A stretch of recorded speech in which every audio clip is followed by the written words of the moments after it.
आज के इस वीडियो में हम जानने वाले हैं कि एक ट्रेडर को कितना रिस्क टू रिवॉर्ड रखना चाहिए ताकि वह लगातार प्रॉफिट में रह सके, और साथ ही ट्रेडिंग करते समय अपनी साइकोलॉजी को कैसे कंट्रोल में रखे जिससे वह लंबे समय तक मार्केट में टिक सके।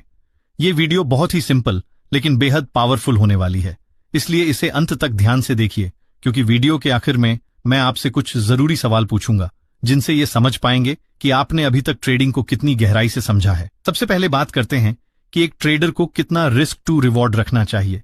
इसे बेहतर समझने के लिए हम दो मुख्य रिस्क टू रिवॉर्ड रेशियो पर चर्चा करेंगे।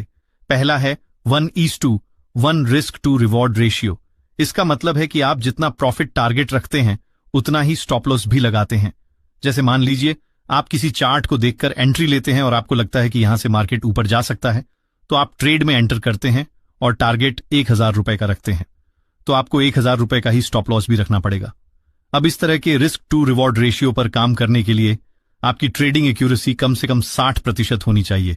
यानी अगर आप एक दिन में 5 ट्रेड करते हैं तो आपको कम से कम 3 ट्रेडिंग एक्यूरेसी होनी चाहिए, अभी आप थोड़ा बहुत प्रॉफिट बना पाएंगे।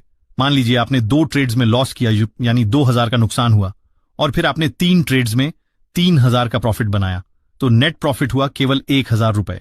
और इसमें से अगर आप ब्रोकरेज, टैक्स और स्लिपेज जैसे खर्चे निकालें तो आपका नेट प्रॉफिट और भी कम हो जाएगा।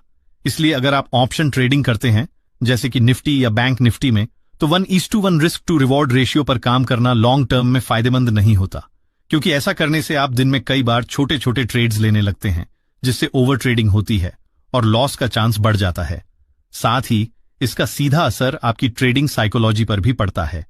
आप हर बार यह सोचकर ट्रेड करने लगते हैं कि चलो एक छोटा प्रॉफिट निकाल लूं, और इसी चक्कर में आप बड़ी गलतियां करने लगते हैं। प्रोफेशनल ट्रेडिंग में यह माइंडसेट खतरनाक साबित हो सकता है क्योंकि मार्केट का मिजाज हर बार आपके फेवर में नहीं होता। इसलिए 1:1 रिस्क टू रिवॉर्ड रखने से पहले आपको अपनी ट्रेडिंग एक्यूरेसी, माइंडसेट और स्ट्रेटजी तीनों को बहुत अच्छे से समझना जरूरी है, क्योंकि चाहे आप कितने भी बड़े या अनुभवी ट्रेडर क्यों ना हो, लॉस होना लगभग तय है। लेकिन उस लॉस को कंट्रोल करने में रिस्क टू रिवॉर्ड रेशियो एक बेहद महत्वपूर्ण भूमिका निभाता है।